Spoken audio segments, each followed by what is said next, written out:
मलाई धेरै आउने क्वेसन भनेको चाहिँ कसरी सेभिङ गर्ने। यो चाहिँ धेरै गर्ल्सहरुबाट आइरहेको हुन्छ। मलाई एकदमै शपिङको एडिक्सन भयो, मैले यो शपिङको एडिक्सनलाई कसरी हटाउने र सेभिङ कसरी गर्ने भन्ने कुरा चाहिँ मलाई धेरै क्वेसनहरु आइरहेको छ। वेल, यो भिडियो चाहिँ मेरो गर्ल्सहरुको लागि जसलाई चाहिँ ह्युज शपिङको एडिक्सन छ। म चाहिँ के भन्छु भन्दा फर्स्टमा चाहिँ मेरो एन्सर भनेको चाहिँ ओभर कन्जम्सन नगर्नुस्। तपाईले चाहिँ जहिले पनि केही सामान किन्नु अगाडि चाहिँ नीड भर्सेस वान्ट को चाहिँ डिफरेन्स थाहा पाउनुस्। Do you really need this product or you want this product भन्ने कुरा। कुनै कुरा नेसेसरी भयो, कुनै कुरा एकदमै आवश्यक छ भने मात्र किन्नुस्। कसैको इन्फ्लुएन्समा आएर चाहिँ त्यो प्रोडक्ट सेलमा छ भन्दैमा चाहिँ त्यो आइटम नकिन्नुस्। मैले एउटा कोट सुनेको थिएँ फ्यु इयर्स अगाडि।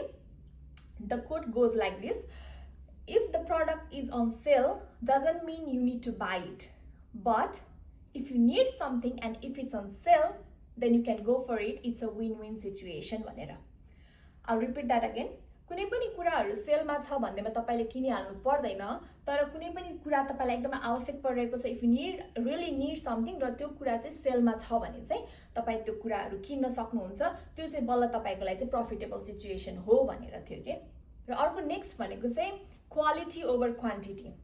तपाई जहिले पनि प्रोडक्ट किन्दाखेरि क्वालिटेटिभ प्रोडक्टहरु किन्नुस्। Pure silk, pure cotton, pure linen, pure woollen कपडा किन्नु भयो भने चाहिँ यो लङ लास्टिङ हुन्छ, ड्युरेबल हुन्छ।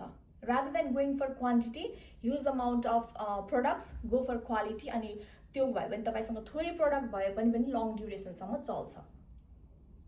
र अर्को भनेको चाहिँ एभ्री फोर्थनाइटली अथवा मन्थली चाहिँ आफ्नो वार्डरोबहरु अरेन्ज गर्नुस्, आफ्नो बक्सहरु अरेन्ज गर्नुस्, डिक्लटर गर्नुस्, आफूलाई नचाहिने सामानहरु फाल्नुस् र चाहिने सामानहरु के छ र मसँग कस्तो खालको प्रोडक्टहरु अलरेडी छ र त्यो चाहिँ मैले सिमिलर आइटमहरु फेरि त्यसको लागि चाहिँ पैसा वेस्ट नगरौँ भन्ने खालको चाहिँ आफूलाई नलेज हुनु पर्यो।